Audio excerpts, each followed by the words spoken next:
Hey, Alvernia community. Our alumni spotlight this month is alumna Katie Griffith. She's joining me from a different time zone all the way out in California. So we'll be talking about her very interesting career as well as her time at Alvernia. Welcome, Katie. Thank you so much for being here. For having. Of course. It's quite an honor. I'm so excited to get to know you more. It's my privilege to be able to speak to the students and the staff from Alvernia, past and present. Great. So can you just start by telling me what your degree is from Alvernia and if you do have any other degrees? Sure, I have a degree in criminal justice, Bachelor of Arts from Alvernia. So did you know at that time when you were at Alvernia what you wanted to do when you graduated? I knew that I wanted to work in federal law enforcement. That was my end all be all. And I wasn't sure which federal agency that I wanted to work for, but I knew that federal law enforcement was the path that I wanted to take. Okay, so then leading into that, so what's your current employment now? I am a federal agent with Customs and Border Protection, Department of Homeland Security. I am a U.S. Border Patrol agent. Wow, so that is just super fascinating. So can you just kind of walk me through sort of what a day is like for you and what you do in your job? Sure.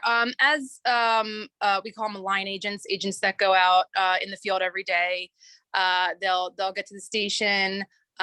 We muster every day. So we gather in a room, go over current operations, any significant events that have occurred, things to expect, traffic patterns, and anything significant that we should be aware of when we're headed out to the field that day. So then if you're a line agent, you go out and you get in your truck or your Jeep or your Tahoe and you head out to your area of responsibility. And at that point, we have ground sensors in that are located in the ground. You respond to those ground sensors for seismic activity. So if a group of illegal aliens is crossing in a specific area, that seismic device will alert us and we can respond accordingly. Or, there's sometimes just looking at simple footprints in the ground can tell us where a group of illegal immigrants is heading. So that, and I mean, the Border Patrol is multifaceted where there's so many different opportunities to do so many different things. So as a horse patrol agent, my job is a little bit different than a regular line agent in the Border Patrol. So that I could talk about that as well. Okay, so let me back up for a minute because that's just all super fascinating. So I'm really curious as to how you picked this profession, what got you interested in this, how you even found it. That's funny that you mentioned that because I didn't even know what the Border Patrol was growing up in York County and never really even being to the West Coast or the Southern border. I didn't know what the Border Patrol was. So I heard a radio ad on local news station. Hey, Border Patrol is hiring. And I was coming up into my senior year and I thought, well, I guess I'll apply to that agency. So I had applied to the FBI, the CIA, and the Border Patrol. And the FBI and the CIA got back to me and said, you're a college graduate. You don't really have any experience. Maybe get your feet wet somewhere else and we'll get back to you, or you can reapply. So as discouraging as that was, I heard from the Border Patrol actually, and they said, hey, come on down to our academy and we'll give it a shot. So after getting accepted, I looked into what Border Patrol does, the opportunities within the agency, and I found that they had a horse patrol unit. And I grew up riding horses, showing horses. They're absolutely my passion. And so I thought, wow, what better career than to use my degree and carry a gun and enforce the laws to protect the nation and ride a horse. So it was a no-brainer. That is so awesome. That sounds literally like a dream come true for you. It really is. I sometimes I have to remind myself, wow, you're getting paid to ride. You're getting paid to ride a horse, and that is what you love doing. And at the same time, protecting the safe part of the country. Wow. So I'm assuming obviously you chase people on horseback. We do. I mean, to a degree, not a lot of people will run from horses because they know it's not a it's there's really not a chance that they'll get away. Some people will just it's mostly I call it like a hide and seek. It's mostly them hiding, and then once the horses approach, it's kind of a give up situation. Wow. But So we're tracking these people on horseback. So the horses are used in areas where ATVs and trucks can't access, and environmentally protected lands we'll ride the horses on because we don't disturb the environment like a ATV would or a truck would, or mountainous areas where agents would have a hard time hiking up to. We take the horses. wow, that is so interesting. So then once you catch someone, how do you detain them, or does somebody else have to come in at that point? Because obviously you're on horseback, you're not like in a truck where they could go in the back seat or something. Right. Correct. So I often get asked this question because people say, "Well, then what happens? Like, do you last them? Do you like?" Well, I think like Wild West a lot, and in a sense it's like that, but the Border Patrol has a lot of modern technology, and what we do is we have one agent. We always ride in pairs for safety. So then we always have an additional agent in a vehicle that comes in and helps us out if we have maybe missing tack or we forgot something, or in this case to transport aliens back to the station for processing. Wow, that's so interesting. So can you tell me about like a situation or a scenario that you've gone through that's just interesting? Like just run through a scenario you've been through. Sure. So I like to use this example because people don't realize how intuitive horses really are when it comes to things that maybe we take for granted. And so one day we were riding the horses. We were looking for a group of illegals in really tall grass. It probably went up to the horse's chest. It was very difficult for us on horseback, even though we have an advantage, to see where these people might have been hiding. So we're on this mesa, the grass is super tall. We're out riding the horses, looking for these guys. And we knew they were in this field somewhere. We knew they were in there. We just, no idea. It was hard to track their footprints. In the ground that we were riding on, it was very hard. So it was not very forgiving in terms of being able to see human footprints. So we were just riding. I was letting the horse that I was riding lead, and he's a seasoned horse. Was one of our best horses, and I wasn't directing him at all. He led us right to where the group was hiding. So they have a super keen sense of hearing with their larger ears, and they can spin them around to hear accurately. And also what I think is really helpful is their sense of smell, which might not be as great as a dog's, but people that have been hiding out for a long time or in travel to United States, maybe not in the best conditions, they have a certain scent to them. So the horses were able to pick up on that scent, and they're so used to it that they were able to lead us right to where the group was and where we would have had no idea. Wow, that's amazing. You're right. Most people probably wouldn't think of horses as being intuitive like that, but a lot of animals have like those senses. So that's wow. Exactly. So how did you get partnered with your horse? Do you go through specific training? Do you have the same horse all the time? Yeah, so the Horse Patrol Academy is run by each sector. And so San Diego sector has a horse patrol, almost, I would say all the Southwest border, with the exception of Florida sectors. And there's Louisiana has some border patrol stations, but every Texas, Arizona, New Mexico, and California station has a horse patrol unit. And there are several up on the northern border as well. And so what happens is there's a 6-week course, and it takes you from beginning to end, how to approach a horse, they treat you, the instructors treat you as if maybe you had never seen a horse before in your life. And that's good, because even somebody like me who has been around horses all our life, sometimes we can develop our own habits and bad habits and personal, training methods with horses where you're getting, a uniform training. Everybody gets the same training. It's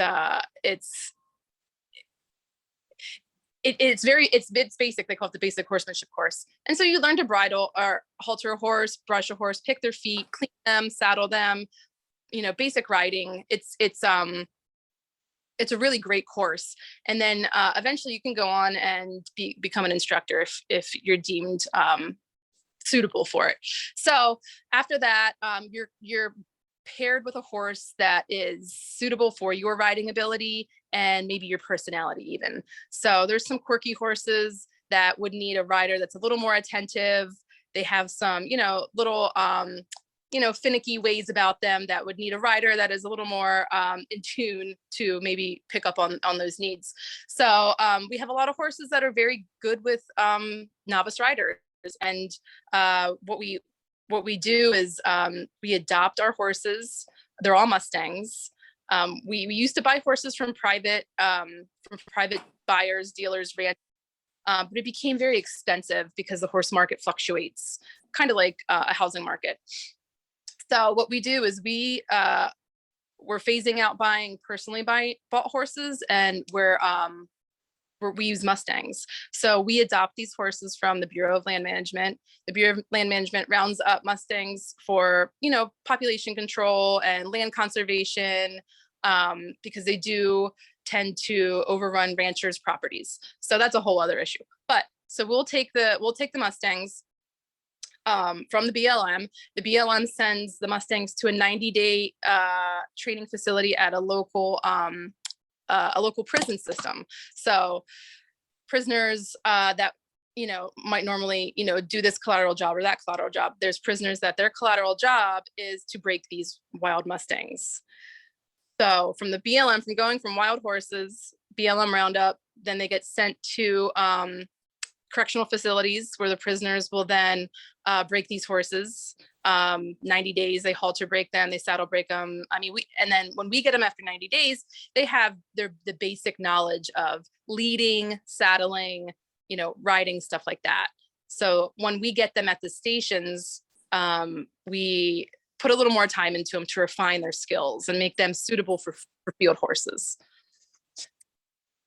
So do you get to name your horse? I think it depends on each Border Patrol station.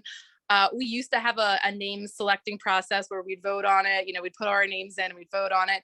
And then we've gone more towards taking these horses out into the public and taking them to schools and allowing the kids at a school to select a name for the horse. And it's really good because horses are incredible ambassadors, as well as canines, incredible ambassadors to the public. And we really need horses and dogs alike to humanize the badge and let people know in the community that, hey, we're humans too. We just have a job that we are required to do. We took the oath of office. And so we take the horses out in the community a lot. And we do like to let the kids at certain schools, pick names within reason. They have to be, can't be like Buttercup or something like that. But the kids are usually, groomed to say, hey, these horses are law enforcement mounts, and we need to pick a very regal suiting name for the horses. And they usually do a pretty good job. So what's the name of yours? So Montana is the name of my horse. He came with that name, and sometimes they'll come from the prison system. Now the horse that Montana is not a Mustang. He's one of the last breeds that we don't have that isn't a Mustang, but Montana came with his name. And sometimes when they do come from the prisons or previous buyers with a decent name, we'll leave them with that name, especially if they're, an older animal and maybe they know their name by now. Yeah, that's true. Yeah. So how do your hours work? Because obviously like a regular patrol officer in a city, it's a 24/7 job, 365 all the time. So how do your hours work? So with regular Border Patrol line work, we're the same way, 24 hours a day, 365 days a year. The border never closes. So there's always agents out there all the time, 100%. With the horses, it's different because they are requested by certain stations within sector. Hey, we need horse patrol over here. Oh no, we need horse patrol over here. And that's based off traffic patterns. So If there's a lot of illegal crossings in this area on night shift, the horses will shift over to that specific area of San Diego and ride on that specific shift. So it kind of goes just by traffic, for the horse patrol, at least traffic patterns, time of day, stuff like that. They're very mobile units, so they can pick up, load the horses and go somewhere, where they're needed. With regular line agents, 24 hours a day, 365. Oh, so why California? So did you get to pick where you wanted to be stationed, or when you applied, they're like, this is where you're going? Pretty much that's how it is. You can, in the application process, you can request where you would like to go. So when I applied, I put in, and I don't know why, I put in for West Texas, and my brother said, you need to change that right now. You do West Texas, you need to go to California. And I said, I was straight out of college. I didn't know any better. So I was like, okay. So I changed it to California last minute. And they offered me Imperial Beach Station, which is the most southwest station in San Diego. It's a beach. And I heard beach and I was like, sure. Yeah, I'm sold. Yeah. Of course. So yeah, it was a no-brainer for me. So you do get to pick. You don't always get to pick where within that state, per se. And sometimes you don't even get the state that you want. You might get, hey, we don't have any openings right now in California, or we don't have any openings right now in Washington State. We need you in South Texas. And you can either say yes, or you can say no. I mean, it's up to you, but living on the border is tough, because being a border patrol agent for that reason is tough, because you're confined to the border. You have to live on a border, whether you like it or not. I mean, you can live 2 hours north, but you're going to have that commute every day. Right. Yeah, that's true. I didn't even think of that. Yeah. So back to horses for a minute. So you always had an interest in horses since you were a child, right? So did you have your own horses when you were younger, and did you compete? Yes. I started riding when I was 4. My mom rode horses. My aunt rode horses. A long line of people in my family that have a love for horses. And so my mom got me riding when I was young. And then I started showing. Probably when I was like 8 or 9 years old. I joined 4-H, American Quarter Horse Association.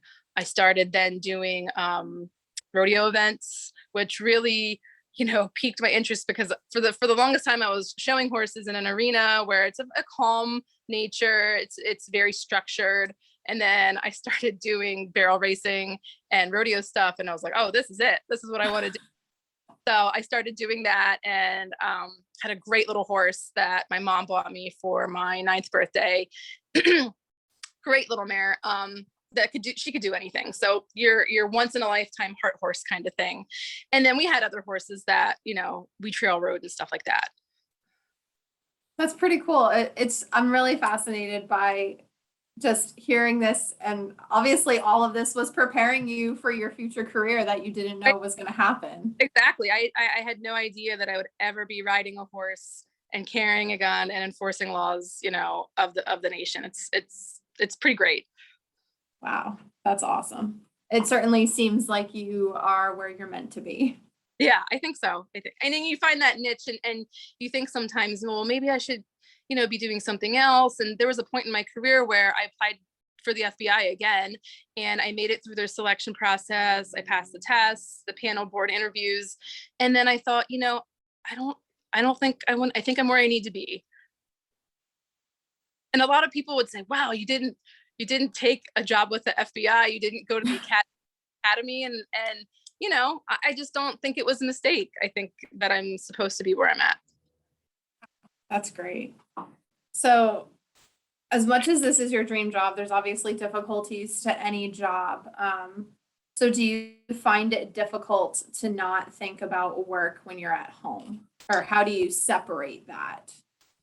It's tough. It really is. And I'm finding it more increasingly with the responsibilities that I'm getting recently. I picked up a position that I'm in charge of other people, and it's tough because if your subordinates in any capacity, any job. If your subordinates, if there's not a good relationship, then it's tough. And then sometimes it's tough to not take that home with you, think about it, lay in bed.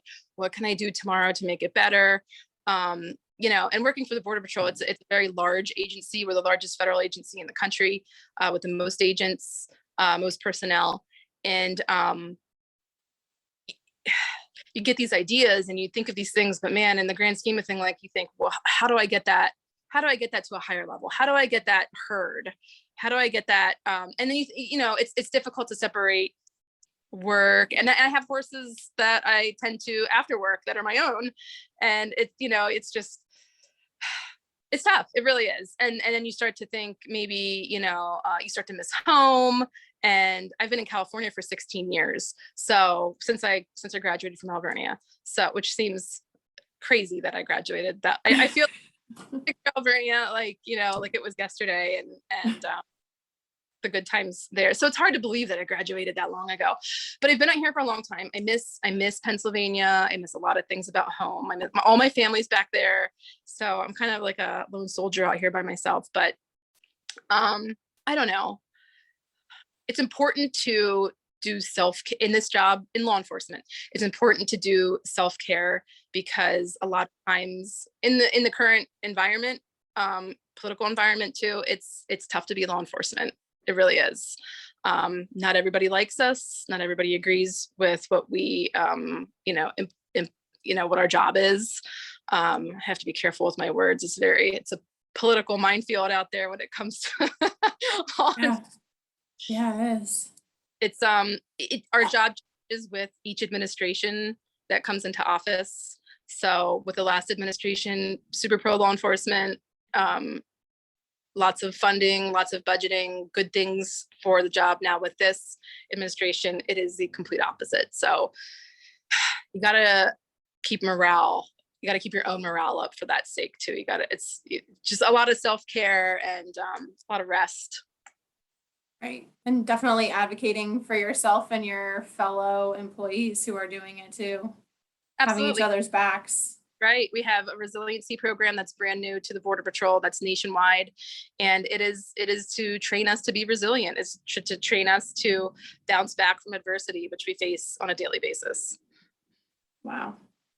Well, I do want to say thank you for the service that you do, because it's well appreciated that you're protecting our nation. So I thank you. Thanks. So now kind of switching gears a little bit and talking about Alvernia and your experience here. What impact have you found that your degree has had on your career thus far? I went to Alvernia for criminal justice because of the professors. I had heard the professors when I was graduating high school and going to look at schools.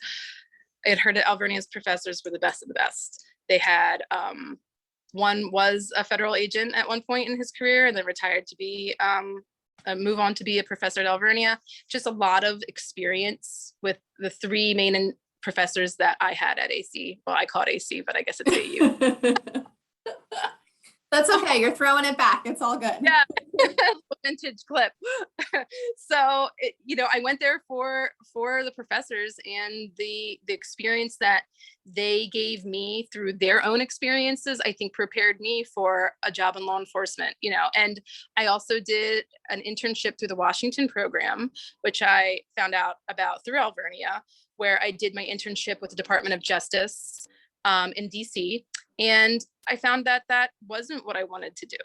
I did that my senior year. I missed field hockey season, but I went down to DC and did that. And it's good that you do stuff like that, because you have to run a trial and error kind of thing and see that, hey, maybe this particular part of the criminal justice system isn't for me. It was a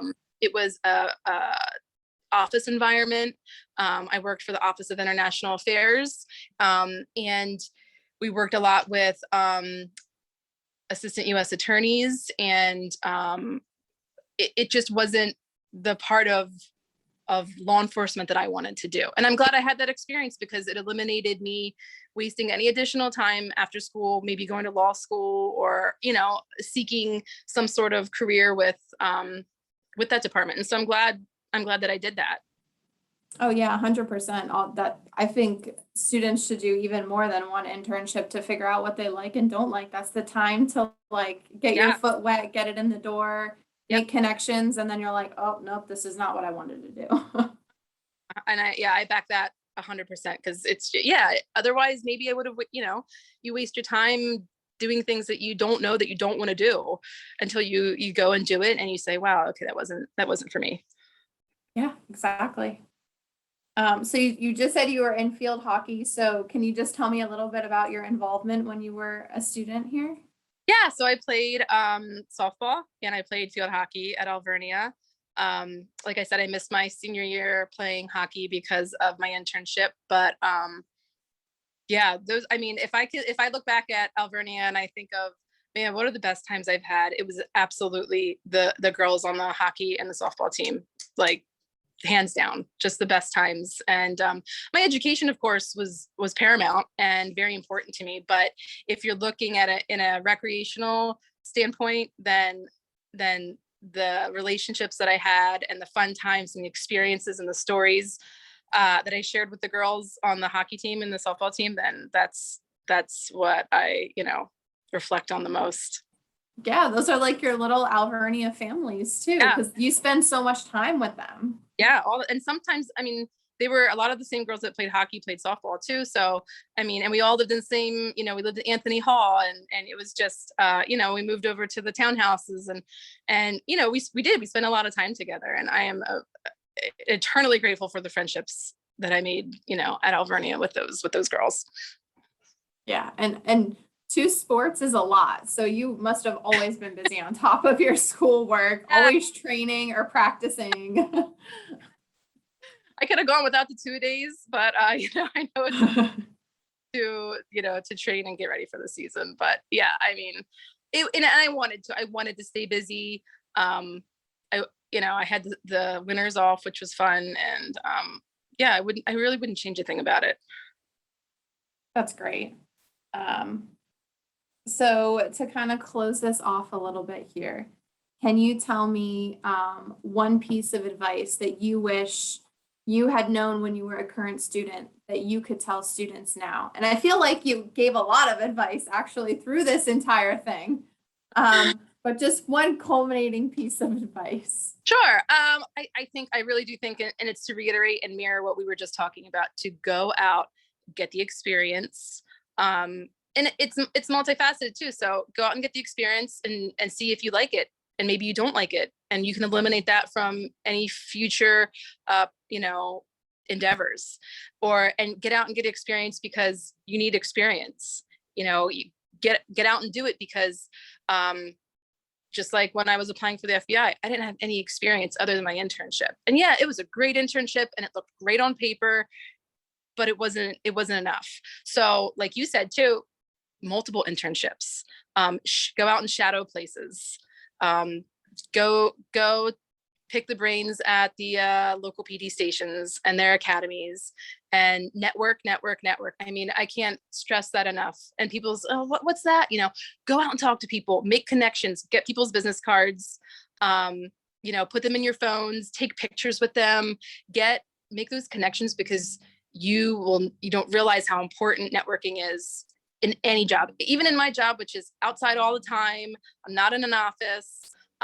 It's important to facilitate those connections because you never know when you might need them, what it might be. Hey, like I have a question about, the U.S. Marshal Service. Oh, I remember I met that guy and I can ask him, rather than, doing an endless Google search or something like that. So my wholehearted, recommendations to students at Alvernia, go out and get that experience. If you need to take a semester, I was terrified to leave Alvernia, miss my senior year of field hockey.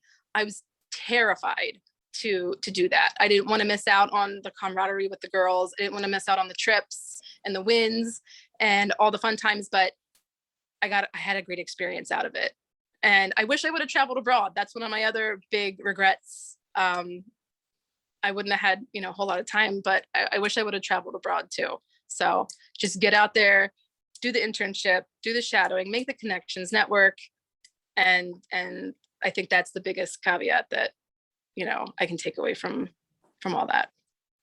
That's great advice. And I totally agree with all of that. And sometimes the things that are the most scary when you're in college turn out to be the most fun and most worthwhile, and you learn so Yeah, much from it. absolutely. There's actually another agent who went to Alvernia. He was a couple behind me. When I was in the academy, I remember him messaging me and saying, "Hey, I heard that you're in the academy, and I'm a Alvernia student too. And can you please tell me something about the Border Patrol, and maybe give you some tips?" And I remember telling him stuff, and he's out here too. He's an agent out here in San Diego as well now. So Oh my gosh, that's so funny. it's out here now. Yeah, both Alvernia alums, and it's great. I love that. All the way out in California. That's great. Yep. That's great. Well, thank you again, Katie. I really appreciate it so much. And thank you for all that you do. It's greatly appreciated. Sure, of course. You're very welcome. Bye, everyone. Thanks for watching.